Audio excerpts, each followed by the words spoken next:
Pasado na po ba ako sa pagsusulit? Opo. Alex! Anong susunod kong klase? Agham pampolitika. Agham pampolitika? Nakakaantok naman. Ang pagbabalat kayo ng prinsipe.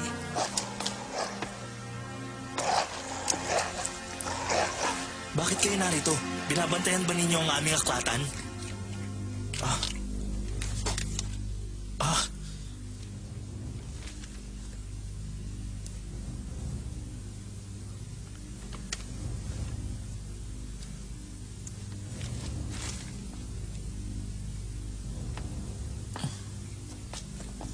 Si Saral. Anong ginagawa niya rito? Kayo na hinala. Para ba sa mahal na hari ang inuming yan? Opo. Akin na. Ako na lang ang maghahatid. Mahal na hari, hayaan po ninyong hatiran ko kayo ng mainit na tsokolate. Aba, salamat, Saral. At napakaganda rin po ng mahal na reyna. Ikaw talaga, Saral. Ipagpaumanhin po ninyo kung lumapit ako sa inyo ng walang paalam.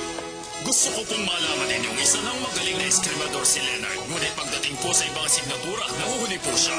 Ilang ulit na ngang isinangguni ng kanyang guro ang bagay na yan sa aming dalawa. Hindi na namin alam ang gagawin namin sa kanya. Ngunit hindi ko po ito sinabi upang ikabahala ninyo. Malaki naman po ang kakayahan ng prinsipe. Alam ko naman po kung bakit wala siyang interes sa kanyang pag-aaral. Kung ganoon, sabihin mo na sa amin, Saral. Paano sisipagin mag-aaral ang kaisa-isa kong anak? Madali lang po. Humanap po tayo ng isang babaeng makapagbibigay inspirasyon sa mahal na prinsipe. Nahanap siya ng kasintahan? Opo, mauunawaan po ni Leonard na siya ang tagapagmana ng inyong kaharian at kailangan niyang matuto kung paano ito maglilingkuran. Tama ka. 17 taong gulang ako nung ako'y maging hari. At 16 na si Leonard ngayon. Kaya kailangan na po natin kumilos ngayon, kamahalan. Saral, alamin mo kung sino ang mga dalagang karapat-dapat sa kanya. Ngunit ilihim mo. Opo, kamahalan. Gagawin ko po ito sa lalong madaling panahon. Kahit may malaking problema, kailangan kagalang-galang pa rin ang kilos ng hari. Dapat wala siyang kinikilingan. May mga oras na kailangan na... na kailangang mabilis siyang magpasya.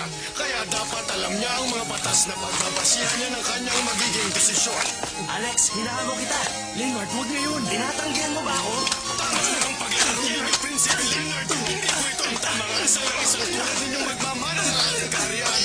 Hindi mo ba alam na noon ang iyong ama ay subsub sa kanyang pag-aaral? Kahit gabi pumupunta siya sa aking tanggapan upang isang guni ang kanyang aralin. Leonard! Alex, kailangan ko ang tulong mo. Pangalawang beses ka nang pumunta sa bahay na nakabalat ka nun. Basta't walang dapat makalang ito. Isama mo na kasi ko. Baka may makakilala pa sa'yo at pagtangkaan pa ang iyong buhay. Mabuti na yung may kasama ka. Walang makakakilala sa akin. Paalam! Pag nalaman ito ng kanyang amang hari, mananagot kaming dalawa. Cinderella! Ang bagal talaga kumilos sa babaeng yan! Kanina pa dapat tayo umalis! Mama, pagdating po sa bayan, ibili po niyo ako ng damit na tulad na sinusuot ng mga kababayan sa palasyo. Mama, gusto ko rin po ng bagong damit. Yung may maraming satin at boda at saka may perlas at malalaking laso. Kailangan ko rin po ng bagong gora. At saka kwintas at bagong sapatos. Gusto ko rin po ng gora, yung may mga balahibo. Oo na, mga anak. Ibibili ko kayo ng anumang gusto ninyo pagdating sa bayan. Basta tumahimik na muna kayo. Nasaan na ba kasi si Cinderella? Baka mapagsarang kami ng mga tindahan sa ginagawa niyang ito. Pierre, alamin mo kung nasaan ang babae yun at dalhin siya rito ngayon din. Masusunod po, Senyora Selena.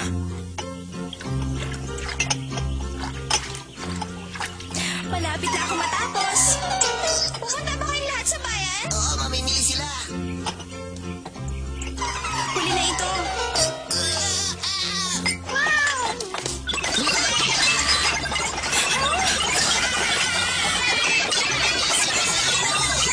Ay, salamat. Mabuti na lang mabilis kayong kumilos.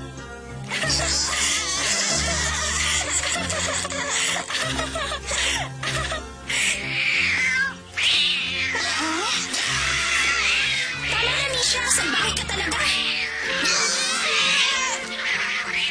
Hindi ka tumigil, papaluin kita.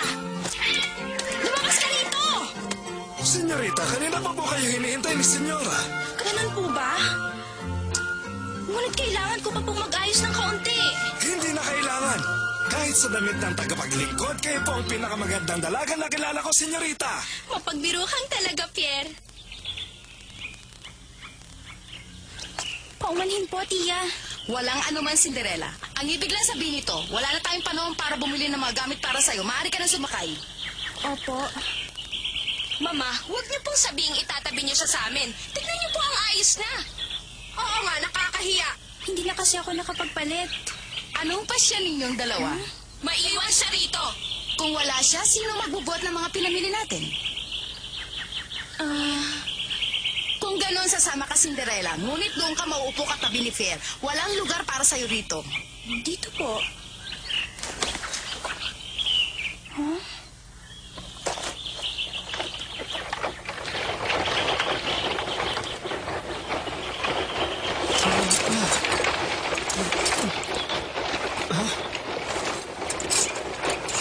Ano ka ba naman, Jane? Kurong ka naman. Inuupuan mo ng damit ko. Tingnan mo nga malaking pwesto kinukuha mo. Anong ibig mo sabihin? Na tumataba na ako? Sa itsura mong yan, napagkamalaki kitang hamon. Ha? Anong hamon? Tinutukso na naman po niya ako. Tumigil na nga kayong dalawa. Nahihilo na nga ako sa lubak na dinaraanan natin. Lubak? Yes, bilisan mo pa! Naku, dahan-dahan lang. Hiya! Bilisan mo pa! Hiya! Hiya! Hiya! Ha? Si Cinderella ba yon?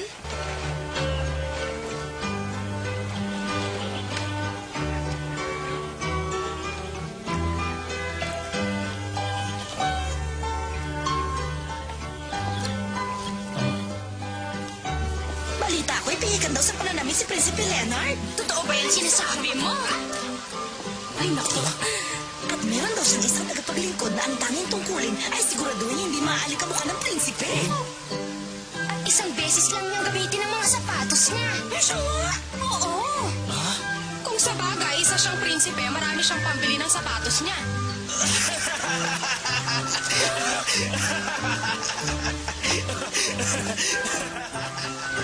Peruin mo, kung anak ka ng hari, mapapasayaw lahat ng damit na gusto mo. Ay.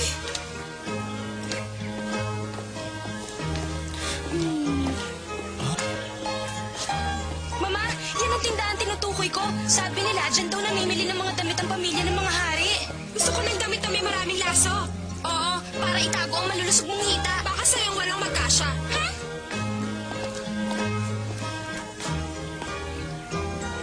Huwag ka na pumasok, Cinderella. Hintayin mo na lamang kami rito sa labas. Gusto ko pa sanang tumingin. Titingin ka rin ng damit? Sapat na sa'yo ang suot mo at wala ka namang pupunta mahalaga.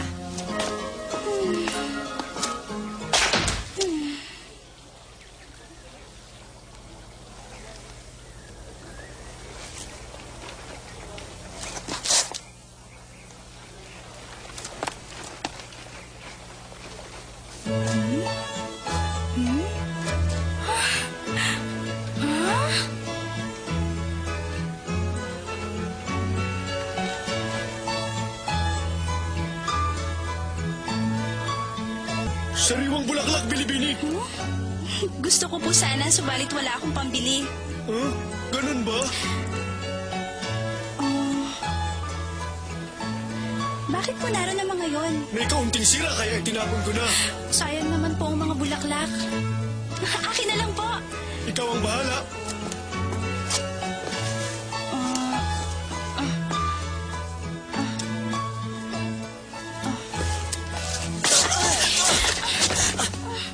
Nako, hindi ko sinasadya. Paumanhin. Ay, naku, mga pinamili.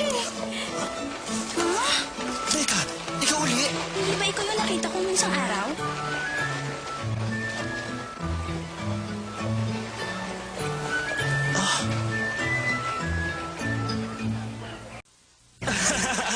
Kakatuwa naman ito. Ikaw naman ang nakabunggo sa akin ngayon. Paumanhin, hindi talaga kita napansin. O, halika na. Tumayo ka na riyan. Salamat. Naku, mga damit. Ang dami. Sa'yo ba ang mga yan? Kanino pa ba? Sandali, hayaan mo tulungan na kita. Hindi na kailangan. Kaya ko na to. May napansin ako. Pangalawang beses na ito, kaya dapat siguro makilala na kita. Ang presko mo naman? Kung ayaw mo, tutulungan na lang kita riyan. Sinabi ko kaya ko nang buhatin ang lahat ng ito. Ay! Ay! Ang sakit. Nakita mo na? Tutulungan na kita. Pwede magtanong, dito ka ba nakatira sa bayan? Hindi. Kung ganoon, paano ka nakarating dito? Eh di sa pamamagitan po ng karwahe. Oo nga naman, hindi ko agad naisip. Ipinadala ka ng amo mo para kunin ang mga ito. Nagkakamali ka. Wala akong amo. Kuwan! Hindi yun ang ibig ko sabihin! Sandali! Mama, kailangan ko po ng matamis. Kung hindi po ako makakakain, ihimatayin po ako. Malapit na matapos si Katrina. At tigilan mo na nga ang matamis. Baka hindi na sa'yo magkasyang damit na pinamili mo. Sawa na ako sa panunokso mo.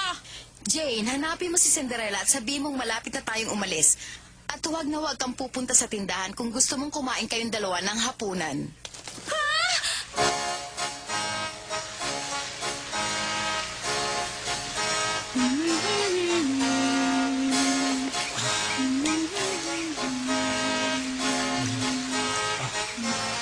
Marunong ka bang mga bayo? Mga bayo tayong dalawa. Gusto mo? Alam mo noon, lagi lang akong nakasakay sa karwahe. Pero ngayon, marunong na ako magpatakbo dito. Ang galing mo pala. Cinderella! Cinderella! Nakikipag-usap siya sa isang di kilalang lalaki. Kailangan malaman ko ang pinag-uusapan nilang dalawa. Naalala ko tuloy si Papa. Sandali, marunong ka rin ba maaso? Madalas ko kasing gawin yung sa hardin namin. Bang! Nangangaso ka sa inyong hardin? Oo naman. Bang! Hindi ako sang-ayon doon. Lalo na kung ginagawang laro. Kawawa naman ang mga hayop. Kawawa. Tama na, alam ko namang binibiro mo lang ako. Sa palasyo lang may ganong kalaking hardin. Kaya tama ng kasinungalingan mo. Totoo yung sinabi ko. Maniwala ka. Dahil isa ako sa maraming tagapaglingkod sa palasyo. Sa palasyo pala siya nakatira? Tama, ganun nga. Kuminsan nga ay, tinutulungan ko ang prinsipe sa paglalaro ng eskrima. Pero ang eskrima, kayong dalawa ng prinsipe? Oo, ako ang kanyang utusan at pinakamatalik na kaibigan. Talaga? Totoo ba ang narinig ko tungkol sa kanya? Napihikan siya sa pananamit? Na minsan lang niyang isuot ang sapatos sa sapatos? Ha? Ang totoo, kaunti lang ang mga sapatos niya. At sinusuot niya ang mga yon hanggang maluma. Huh? Talaga? Maniwala ka, hindi naman siya kakaiba sa katulad natin. Ang totoo, mahilig rin siyang mamasyal sa kakahuyan at makipaglaro ng eskrima sa akin. Paano naman natin magiging katulad ng prinsipe? Sandali, dito muna tayo. Paumanhin, ngunit kailangan ko nang umalis. Hinintay ako ng tiyak. Hindi ba kita kilala? Sabihin mo man lang sa akin ang pangalan mo. Baka makasama pa yun sa akin. Sige, paalam, Ginoong Mambobola.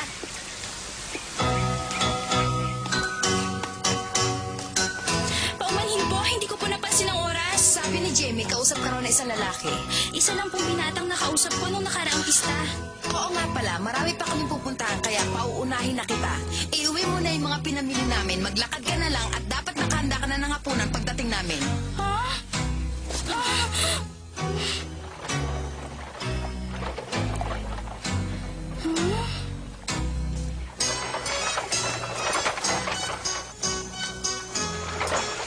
Sigurado ka nakatira sa palasyo ang binatang yun? Ang lahat ng tungkol sa prinsipe, alam niya. Sabi po niya, siya ang pinakamatalik na kaibigan ng prinsipe. Kung totoo ang sinasabi niya, higit niyang kilala ang prinsipe kaysa nino man kilala natin. Aalamin natin kung anong uri na bayan gusto ng prinsipe. At gano'n na magiging asa ninyo hanggat maaakit ko siya. Tama!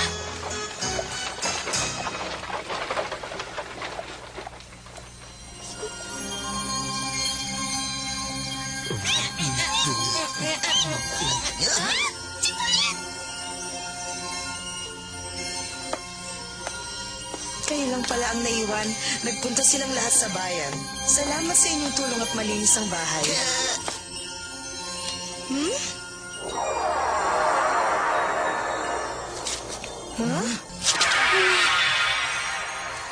Pagod na ako, hindi ako makakauwi sa oras. Paano na to? Hindi ako makakapagluto ng hapunan. Bakit kasi ipanadala pa nila sa akin ang pinamili nila? Kawawa naman siya. Tulungan agad siya. Mabuti na lang. Mabait kay Cinderella ang mga alaga niya.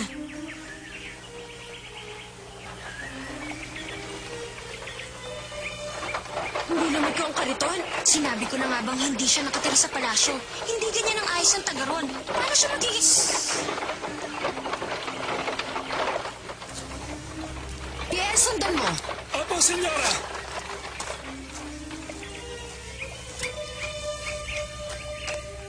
Baka isa nga siyang tagapaglingkod, ngunit hindi niya kilala ang prinsipe.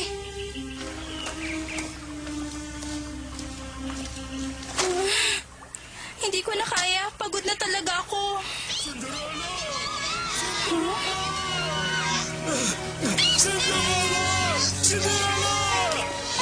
Paano niyo nalaman narito ako? Nakita ka raw ni Papi habang lumilipad siya. Hindi ba, Papi?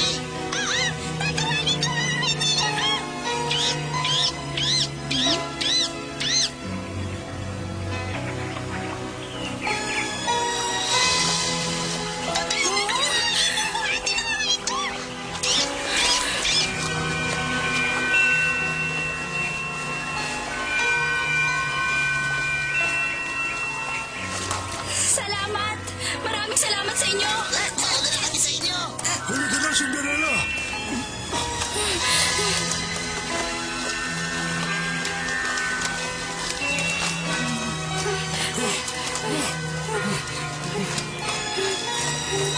Kaunting tiis na lang, malapit na tayo sa bahay!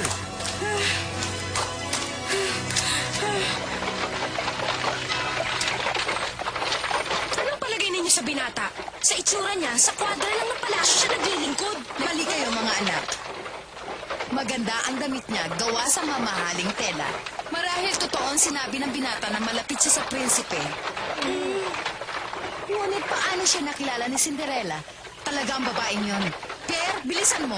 Opo, senyora!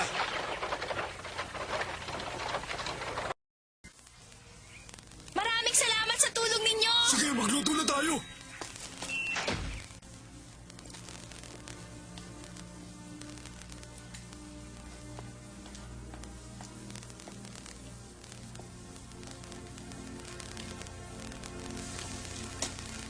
Wala na akong oras.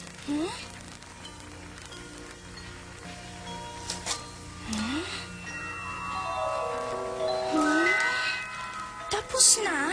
Kayo ba ang naghanda nito, Pachi? Kung ganon, sino?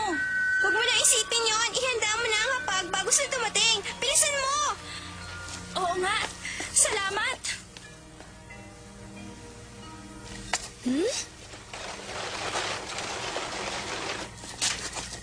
Magandang gabi po. Naihanda ko na po ang hapunan. Siguradong gutom na kayong lahat. Mukhang masarap ang hapunan natin ngayon. Ha? Bakit po, Mama? Cinderella, muli mo na naman akong pinahanga. Salamat po. Mayroon akong isang taong aanyayahan upang maghapunan dito. Ang tinutukoy ko'y ang lalaking kausap mo kanina sa bayan. Makipagkita ka sa kanya at anyayahan mo siya rito. Ngunit tiya, hindi ko po magagawa ang inuutos ninyo. Di ko po alam ang pangalan ng binatang yun. Ang lakas naman ng loob mo. Sumusuway ka na naman sa inuutos ni Mama. Bakit? Ikinahihiya mo ba kami? Aba, hindi naman. Kung ganon, gagawin mo. Bukas na bukas, hahanapin mo siya at aanyayahan dito sa bahay. Maliwanag?